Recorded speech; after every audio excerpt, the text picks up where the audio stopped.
the co-founder of Purple Fire. We work with clients across the globe. We do CRO and dev, and we do all this as a done-for-you service for over 30 clients. This means that we really take care of everything when it comes to CRO. I'll get into that a little bit later, but that's just a very, very short intro besides what Morgan already said. Who am I and why should you even listen to me? I ran over 1,000 experiments for our clients and our own businesses during the last 10 years. So we definitely have seen a thing or two, and that's why we want to add our expertise to this call today. We also generated over 50 million of additional revenue from our CRO work. So that's all the A/B testing and all the work we've done for our clients. You know, it's quite substantial. Really goes to show that if you work with CRO, there's a lot to be gained from it. Also, really, before we sort of dive deep, if there's anyone who's super new to A/B testing, doesn't know what it's about, quickly just gonna explain what it is. And a lot of people will know exactly what it is, but if you don't know, it is splitting your traffic up and testing it against your old control version and then your B version, which is sort of the challenger or the variant. So if you have never done A/B testing before, it is very, very simple, and this is all you really need to understand at this point. And then let's just dive in and go deep. So why should you even split test? This is a pretty big question, and a lot of people are maybe considering, they've heard about it before. Maybe somebody wrote a guide on LinkedIn, they wrote, or they saw something on Twitter. I always like to say that businesses that go from good to great are the people or are the businesses that split test and data. Right. So if I could characterize that goes to 7 years and beyond, I would say that they are never just doing things randomly. They're literally testing everything. So that's why you should be doing this, like a major thing. Here you can see another thing. This is literally all our tests for one particular client, where we went, they used to be gut-based, so they used to be testing based on just whatever they had in mind for that particular week or what the design manager said. And we went in and we did testing. Now, what's really interesting is that all these tests, they show positive results. Let me just see if I can you guys see this down here? I want to see if I can remove it. You see this, you're sharing your screen thing. Do you see that, Morgan, right here?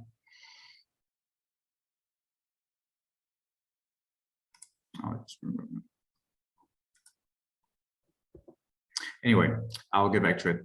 So from going from gut-based to data-driven is definitely a thing that is really, really important. We went with this client, we did 4 tests, 3 of them were positive and 1 of them was negative. And if we had just, based everything on our gut and said, line, this is best practice, let's just implement it, then we would have had 3 wins and 1 loss. We would have implemented 1 loss as well. And implementing 1 loss is literally not a great thing. So we want to be sure that when we do test things, that we actually only implement the wins, right? That's really, really important. And also important to think about the compounding effect of what you do. And 1% increase per day means a lot over than a year. You can see here that in the beginning, you don't really see a lot, but then over time, it really, really compounds. And a lot of people forget that on a 1% increase every day really makes a difference over the year. And so I want you to remember that when you see a split test that only yields 2, 3, or 5% increase, and then you have 2, 3 tests that are not really working out, it will still make a huge difference. Even if you can get a 1 to 5% improvement over a month, it's still going to matter over the years to come. So you should still keep testing. Consistency and the constant growth over time is really important. I want to show you a client we work with here. This client is very interesting because they are very, very large. They are, 7 to 8 figures. I think they're going into the 8-figure zone. And you can see up here the period of which we conduct tests for them. So it's only about 2 months really, because we started very late in January. And here you can see all the tests we ran and literally the extra revenue that is projected to generate from all the testing, right? And we can see down here that we're generating about 550,000 pounds a year just with the tests we launched so far. And you really, we have some in March that haven't concluded yet. But if you test and you actually measure out the impact, a lot of, I guess, agencies never do this, but we just go the extra mile to see if everything is like what we see in the testing period, what will this test generate on a yearly basis? So we sort of look at the big picture. And this is very helpful for clients to understand that and also see what does it mean to their business. So that is something you should do all the time when you split test as well.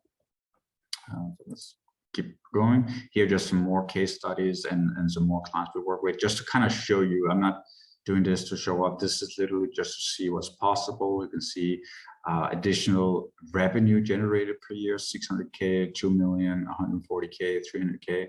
And the return on their investment in working with CRO is quite high as well. So this is really, really interesting. When you work with these with CRO, you can see massive gains over time. So how do you get started with CRO and split testing? This is always the big thing. And some people might say, oh, I need to know, exactly what settings to use, but the settings inside of convert.com or any other tool is very, very easy. And it's literally just go on YouTube or go on convert.com's help videos and you will find that. So I'm not going to spend a lot of time into the settings, but what I will be spending a lot of time on is how do you actually find out what to test and how do you get started? And that's much more insightful for me. So using the KISS principle, I think a lot of people are familiar with that. Keep it super simple is what I want to do when I start testing with a client. And if you're starting out on your own, don't try to overcomplicate it. Don't read like 50 articles on how to test and set up multivariate tests and all these different things. Just conduct a simple A/B test and use one of the principles that I'm just going to lay out for you now, so you can keep it really easy for you when you start everything up. Here are all the different methods that we use in our agency every single day to get clients the best results. So these are methods you can use to find out what to test. What are the issues on the website? Where are you leaking traffic? Where are you leaking conversions and people bouncing and dropping off? So these are methods that I will go through, some of them now. And I'm pretty sure that after this, you will be equipped to start your own A/B testing. So the MIA test is sort of like a nickname I came up with myself. It's called the most important action test. And this one is so easy that even if you have a store that does $1,000 a month, it doesn't matter, you can still do it. So basically what you see here is a screenshot of a very, very simple Excel sheet. And you will write up all your most important pages. So that would be your home page, your product pages. And you would go into Google Analytics, traffic pages and start with the top you want to, but go with the pages where most of your traffic is going to, and then type out what type of page it is, what you believe is the most important action on that specific page. And for the first homepage we see at the top, nick.com, we said this CTA is called Shop Leak Proof. Now that CTA is what I believe is the most important, like the most important action on that page, which is a button, by the way, on that homepage. It's like a call to action button. But the idea is that I do this test for all these pages, then I send it to my coworker. Maybe I send it to a friend, maybe I send it to someone else that I can just get a hold of and ask them to do the same thing. Now we will compare results in the end. You may be able to get 5 or 10 people to do this.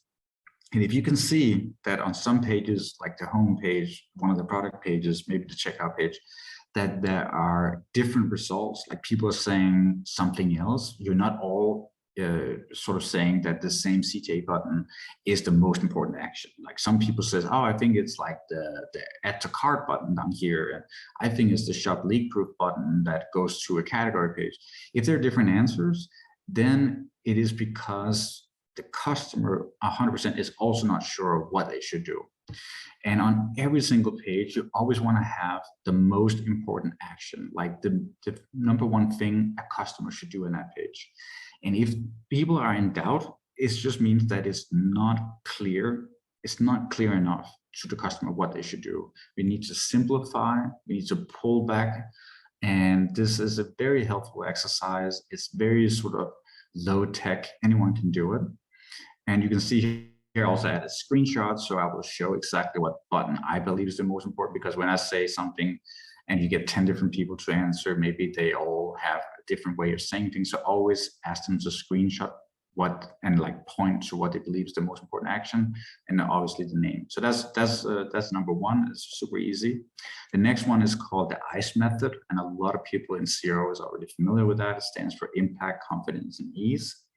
And this is a method to score what change we should work on first based on these three parameters. So basically, we have impact, which is how much does this actually contribute to our goal, whereas one is like near zero, like basically it's not very important for our goal of increasing conversion rate or increasing average order value, whatever. And 10 is the one, like it's super important, it has high impact. Confidence is how obviously I'll be confident that it will work. So you will give the score from 1 to 10 again. And the same thing with effort, how hard is it to implement? Maybe there's a lot of development needed for this. But taking all of these, we can then score all the things we potentially want to fix or test in the time. So you can see here, the first field B is just imagine there's a bunch of things we could fix, and we give it a score here, we give it a score on confidence, and we give it a score on ease. And in the end, you get a total priority score. Now you will create a filter inside Google Sheets, and then you will filter by the highest to lowest, right? And then you will start working on the thing that has the highest score. And this is how you can always find out what you should do first. And it just makes a lot of sense to go that way. And if you feel like, oh, this is so subjective, one person might, do it wrong. Well, okay, so get 5 people to score and then do the average of the 5 people that did it. And you can still get a really good system up and running. And when we go through some of the methods to the next 5 or 10 minutes on how to find things to test, you can add all the things you find into this framework, the ICE method, and then you can still judge what you should do first. So this is super low tech, again, easy, just a Google Sheet, and it's so easy and everyone can do it. The first thing that is really a great way, this is a great way to find things to fix, is surveys and customer feedback. I mean, this method has existed for thousands of years. It's always been a thing to ask your customers, what do you like about my service? What do you think I could do better? And has always been very, very impactful, and is still impactful today. But today we sell everything online, so we need to launch surveys. That's the only way we can get in touch with our customers, and we need to launch them for people that have not purchased anything, so visitor surveys. And we also need to launch post-purchase surveys. So we have used surveys, I think, for every single client. I don't even remember one where we didn't do surveys, and surveys has been the #1 method for extracting things we could improve within the business. And remember, when you get these survey results, like let's say, I wish the return policies were easier to access. You can add all of these things into the ICE method that we just talked about as one of the things that you want to potentially work on, and then set up this priority system for it as well. But anyway, I'll show you this. You can swipe after the call. You can take all these questions. These are the questions. By the way, this is tailored towards a customer of ours in the bed industry. So just fix it for whatever you're selling. But basically, the questions are like that. And you can just swipe that after the call. When we get survey answers, when we get people to fill in the forms and all that, it will go into a Google Sheet like this. And then we spend a lot of times categorizing what is this specific answer. Is it a motivation? You categorize all the information. You can do that too, which you can use the same headers that we use here to categorize it. And once you've categorized it, you can do a pivot table like what you see here. This is for an energy gum customer of ours. And we took all the answers, we categorized them, and these are all under motivations, benefits. And after that, we did a pivot table, and we literally count what are the most important reasons to buy this particular product. And what you'll end up with is something nice like this. This is what we presented to our client, like the top reasons to actually buy an energy gum. And you can see a lot of reviews. We pulled in survey results, lots of things. And the alternative to coffee was the #1 response we got from customers. Now take all that stuff, Also hesitations, that's just the reverse, why people are not buying. Take all this information and create A/B tests based on this. I'll show you an example here of a client where we did it. You see the control version to the left and then the variant on the right. And the only difference you can see here is actually that there are thumbnails and images visible without you having to scroll or do anything. But what you might not know is that these images and the video we did specifically for the client, knowing what the motivations and hesitations are for this particular products. So you can see here, this is just one image we went over, that it gives you energy and mood, that it has a clean, balanced energy, that it's good for focus and so on. So all the images you see in the thumbnails here are all tailored to address the hesitations and the motivations that I just went through. This is very, very impactful when you work with A/B testing like this. I'll show you here the results for that particular test, where we saw a 20% increase in conversion rate just from that test alone, massive increase in revenue per user. And I think when we did the numbers projected for a year, it was almost $100,000 additionally that this customer will make just from that product page and just from that switch. So pretty impactful.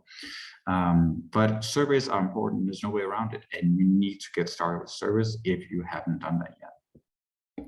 Another thing you can do is a competitor analysis. A competitor analysis is very nice to work with because you can easily find out what are the competitors doing on their category pages, product pages, cart pages, and so on, and ask yourself some questions.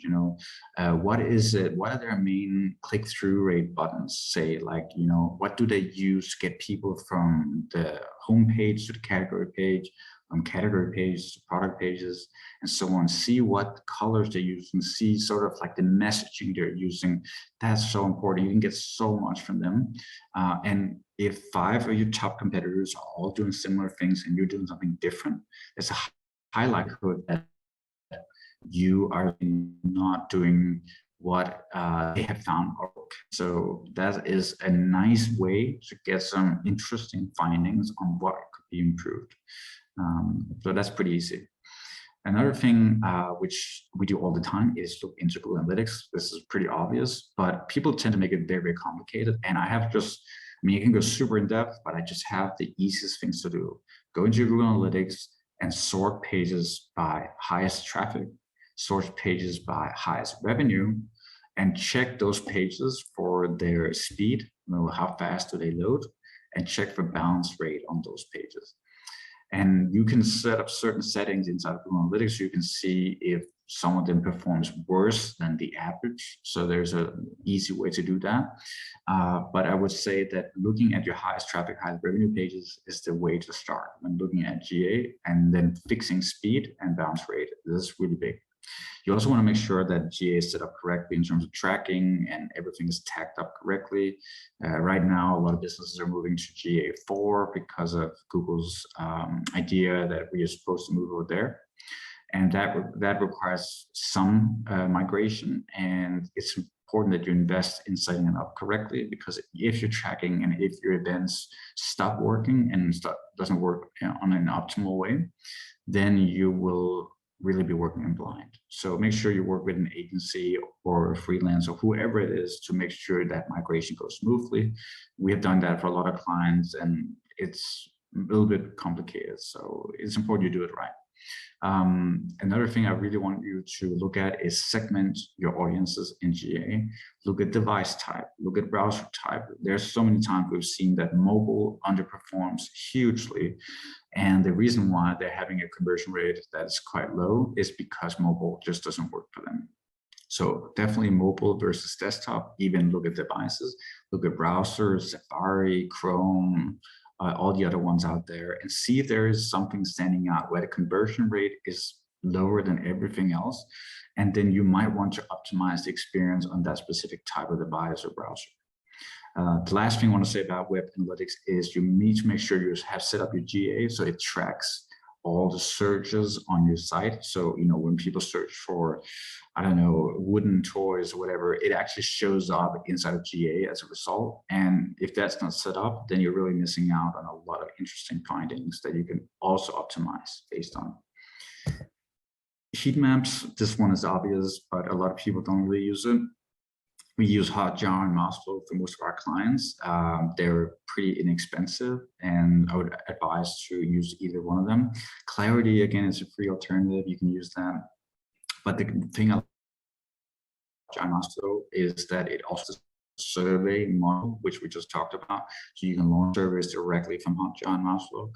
And it just has some really good UX, UI, like you can filter based on some things that I'll be showing you now, which I really like too. Things you want to do when you do heat map analysis is look at friction score, which is a metric that Mouseflow uses, but most tools have a similar score. Scroll percentage, render time, engagement, visit time. These are some easy low-hanging fruit on heat maps. So if we go in, this is Mouseflow UX, you can see that I can filter based on engagement. I can filter based on clicks, render, scroll, friction.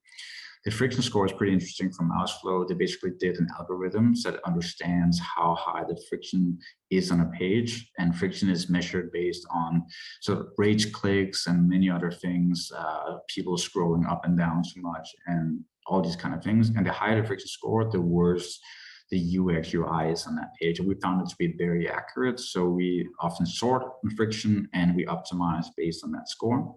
You also want to look at render time. Obviously, that is the same as page speed. So you want to, basically filter on your highest traffic pages and then see that any of them that loads are really slow. In this case, we can clearly see that there's a little bit of work to be done on these pages as well. Here is another Mouseflow screenshot. Is basically the same as before, but just you can do it based on click, movement, scroll, or attention. That's really key here, and we do a lot of that as well. So we will look at the highest traffic pages, then we'll look at movement, scroll, and attention to see why they're not scrolling down, why they're not clicking, what are they engaging with. And then we're optimizing based on all these learnings. So that's like watching a lot of people do a lot of things and then take an action from that. You can also set up funnels inside of Hotjar and Mouseflow, and you can set it up the way you want it. Like, let's say you have a landing page that you're running a lot of traffic to, you can set it up in here, and then you might want to send it to the cart and the checkout. And you want to watch specifically the people that dropped and didn't convert.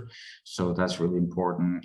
Here it is just like a random example, but that's how we set up for customers as well. So you can literally watch the people that are not converting, and that's a very good use of your time. You'll find a lot of improvements you can make from that. You can also launch the survey module, just like I told you before. Super easy inside of Mouseflow. Just go to feedback, and it's the same in Hotjar. Just go in there, and then you can set up your questions, and then it's launched automatically because there's a JavaScript code that you already implemented, so you don't even need to do anything else to launch it.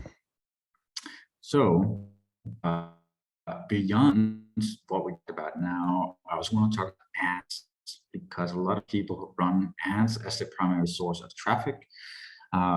Things can be tested on the ad front as well. You can test your hooks, creatives, your CTAs, all this stuff. And a lot of people are not asking their agency to test things or expecting the agency is doing this, but they don't really know.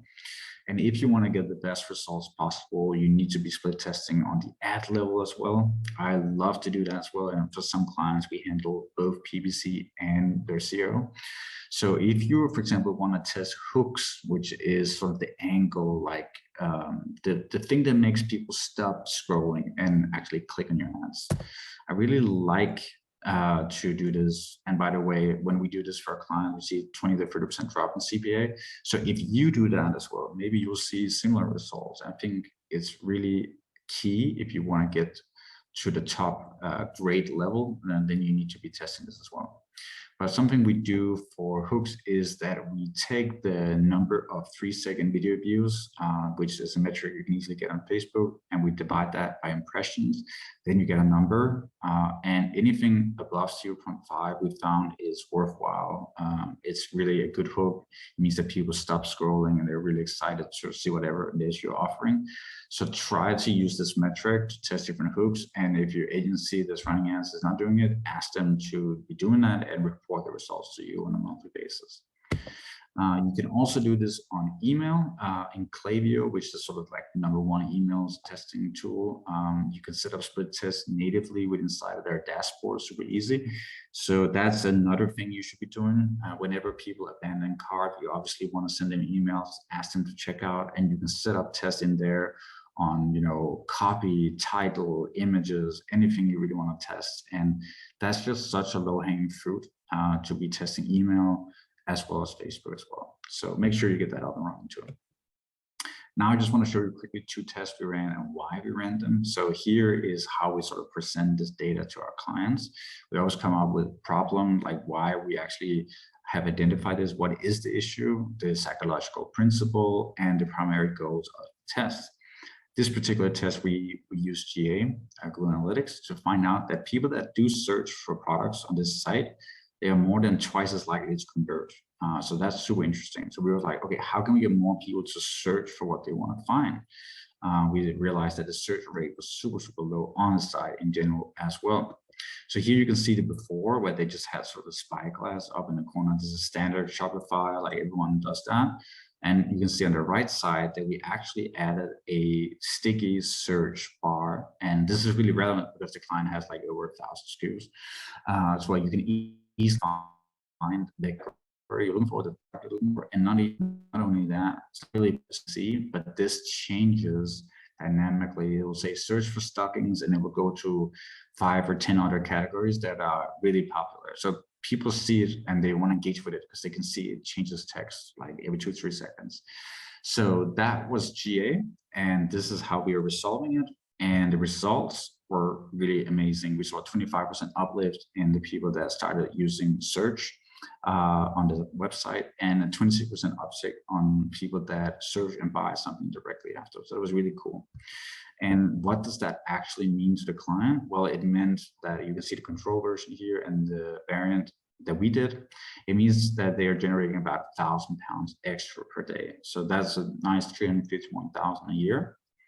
And just that test alone is giving that client for us, a ROI on their investment of almost 5x. So they were super, super happy considering that that was just the first test. And I think right now they're about 7x, given that we have tested 7 or 8 things now.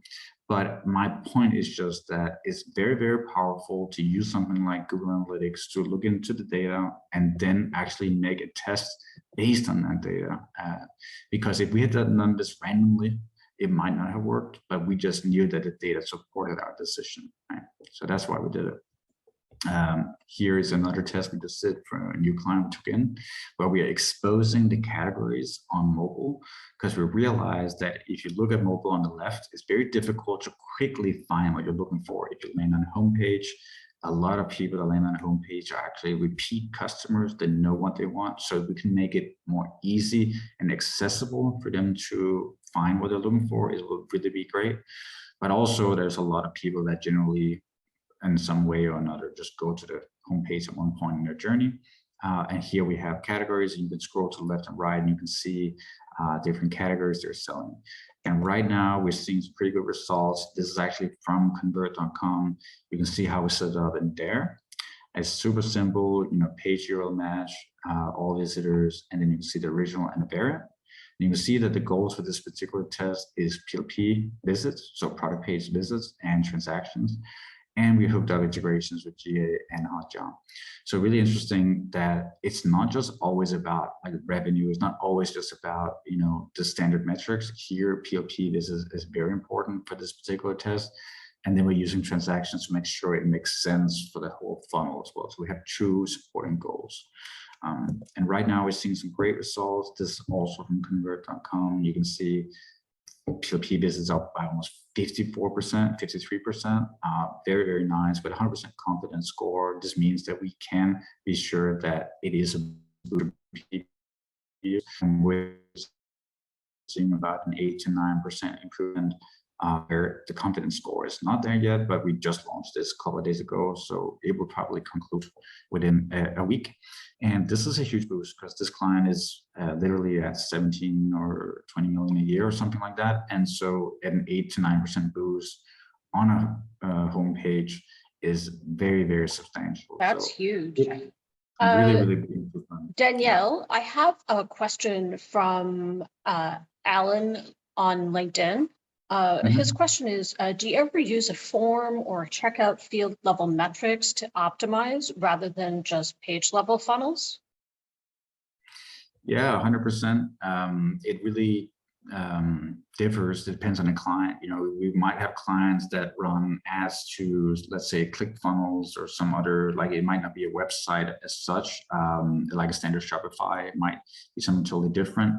And we might use forms because for that particular product, let's say it's software or it's a course, the conversion rate event we're looking at is more of a form rather than a credit card purchase, you know, so it differs for every client. Okay, cool, thanks. So yeah, I mean, this is exactly what we do. These are just 2 tests we ran recently, and they're seeing really good results. I do want to say that if you want to scale up and take it to the next level, you don't want to do this alone. I have some tips for how you pick an agency and a consultant. I would first of all say for CRO, don't do it if you're under 100K a month because the metrics won't support it. Basically, any agency that does any good work is going to start at 5K a month. So if you do it before, it's probably going to be tough because you're going to be asking for a improvement and results too fast, and the agency won't be able to deliver it, and it will hurt your cash flow too much. So wait until you're at 100K, and before that, see if you can do it yourself using what I just taught you. Understand the basics of CRO, like understanding what I just talked to you guys about today is really important. If you don't know anything about CRO, the agency you work with can really just, you know, do whatever they want without you really understanding if they're doing a good job. So you will want to have a conversation with them on a monthly basis and understand the metrics they're looking at. So just do yourself a favor and get the basics. Don't rush it. I've seen like the worst clients we work with are the ones that expect results in like 2 weeks or a month. They don't really understand that it can be a 3-4 months process before we see some insane results. So make sure you are aligned on the timeline with the agency or the consultant you work with. Otherwise, it can really, really be rough, those kind of relationships. And then stick to data decisions. I had some clients where they basically said, you know, this looks great, let's just implement it. And we just set up the split test where they just don't care, they just want to implement. And that becomes very awkward, very, very fast. And what I showed you earlier as well is that you might do 5 tests and 3 of them might win and 2 of them lose. But if you don't test it, you'll implement all 5. And then you're basically back to where you started, right? Like you'll have some wins and you'll have some losses. So be sure that everything you do is backed up by data and you A/B test everything. Final tip as well, sort of like, or the final 2 tips is like, make sure that someone has time to communicate with whoever you hire to do this. We've worked with a lot of founders that are super busy and the founders just don't have time to work with the agency. It becomes a really bad relationship. So if you do this, do yourself a favor and get one of your coworkers to handle the communication if you're too busy running, you know, the business and so on. And finally, you know, obviously this is like, you know, obvious, but make sure to find someone that has references that they can even say you can go talk to them yourself, and guarantees. You know, this is just key, because if an agency is not willing to guarantee something, like it doesn't have to be like a specific amount of money, but at least needs to put skin in the game. Otherwise, they can just do whatever they want and you won't really be able to do anything about it. So that's really, really key. If you want to get in touch with me, here's my website, my email, my Twitter. We work with clients above 100K with a 3x ROI guaranteed. And also, yeah, if you have questions regarding CRO, you're just new, you're starting out, you want to get some sort of like questions answered, just reach out to me on Twitter or email. I'll be happy to help you out. Like, it's not going to cost you anything. And yeah, that should be it. But yeah, that's it. If there's any questions, happy to answer them. But otherwise, that was my little presentation. Jam-packed with information. That's fantastic. Yeah. Let's just see here. Okay, can you stop sharing your screen? Yeah. Yeah. Okay, perfect. So just a little aside, Alan, because he's such a jokester, his comment on your response was, "Isn't a checkout just a pimped out form?" You know, Oh yeah, yeah. you could He say said, that it is a type of form, so that's definitely true. So a few questions here. I would love to know, so now that Geo is retiring, which A/B testing tools are you recommending? I mean, obviously, I'm on a call with on convert.com, so I'm going to say that Yeah, that's a but pretty I good mean, I tool out guess, there. yes, I know, we know we're awesome, but I would love for you to, speak with your experience, like, okay, there's people who are at different stages in this journey, and we know Mhm, that we have mhm. a great tool, but it's not for everyone, right? Right. Yeah. So, Yeah. So there are some alternatives out there as well, and there are some people that also run through, let's say, click funnels. I'm just giving that as an example, and you can also use like lead pages and all these other tools where you can create a website in a funnel format. So they go through different steps, and they have natively built into their software that you can split test everything. So then you don't need a third-party tool like convert.com if you're running sort of like more leads or VSLs or sales sort of pages.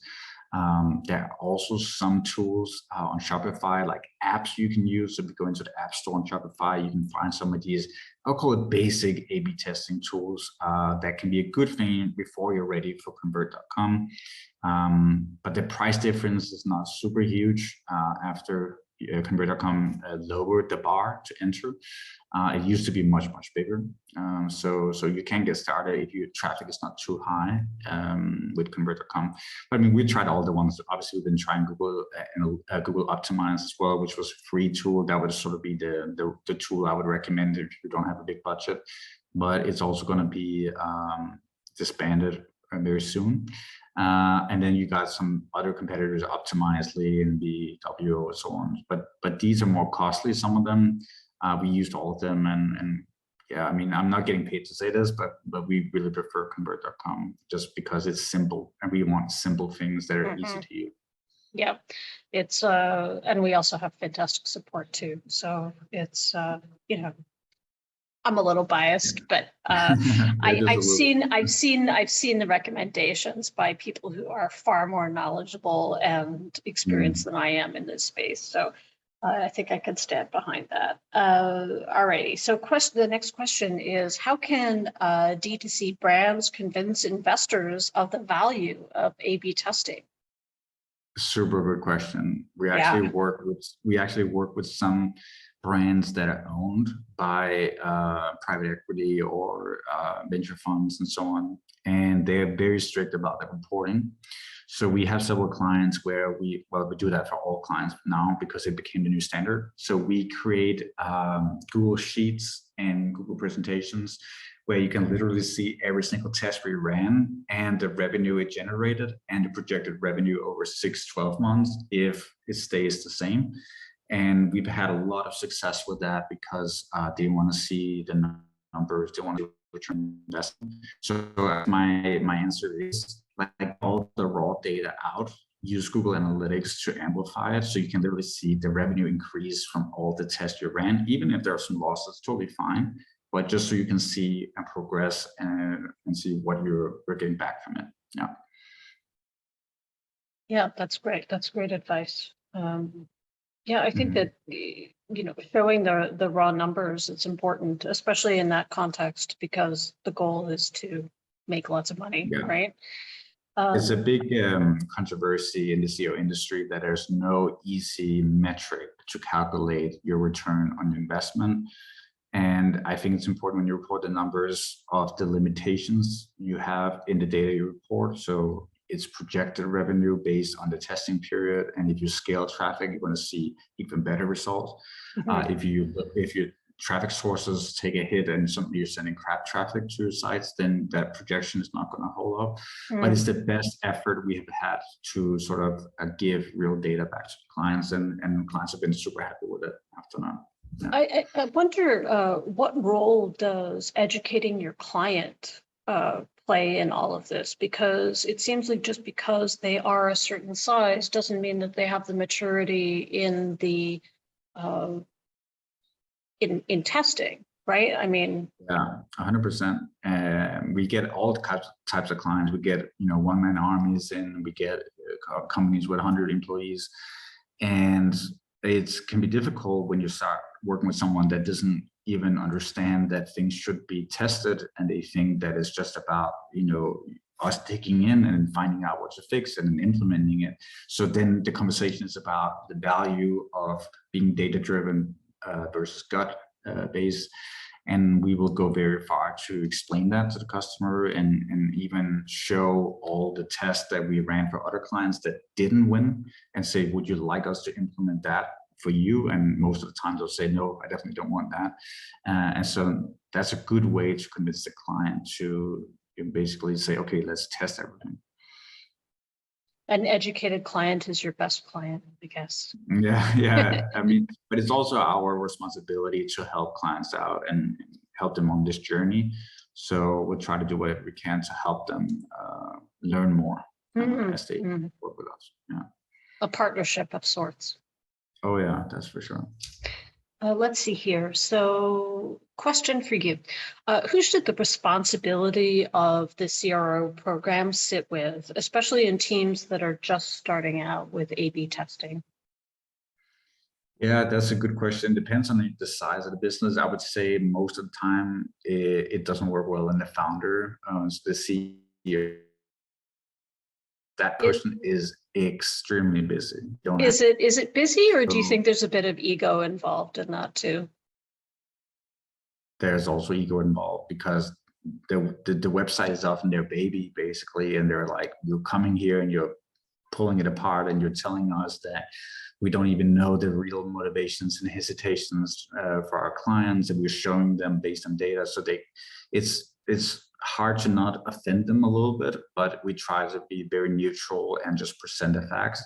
But to go back to the question, the ideal person would be the head of marketing or the head of data, like somebody who really understands, or just the ecom manager. That's often a role that people hire for very early on. That is, you're running the website, like see if you can do that. And then that person is geared towards working with an agency, a CRO agency, and getting good results from it. Yeah. Great. All right. So the last question I have here is, what is a good North Star metric for a 7-figure D2C store? Is it always revenue? The metric that I'm the biggest fan on every test is revenue per visitor or revenue per session. This is the best metric to look at, because it takes into account average order value, conversion rate, everything you're looking at. If the revenue per visitor is higher than your control version, you can be sure, if it also has statistical significance and confidence scores up above 95%, that it's a win and you can implement it. So on a test per test basis, that's the metric, revenue per visitor. That's the one I would look at for most testing anyway. And when it comes to getting results from an agency, and basically like working with an agency, like what should we hope to get out of it? You need to tell them that we would like to see the projected revenue from all the tests you ran in the last since we started, and what revenue it has brought to our business, but also projected out in 12 months. That's what I've been talking about a lot. It's really, really important.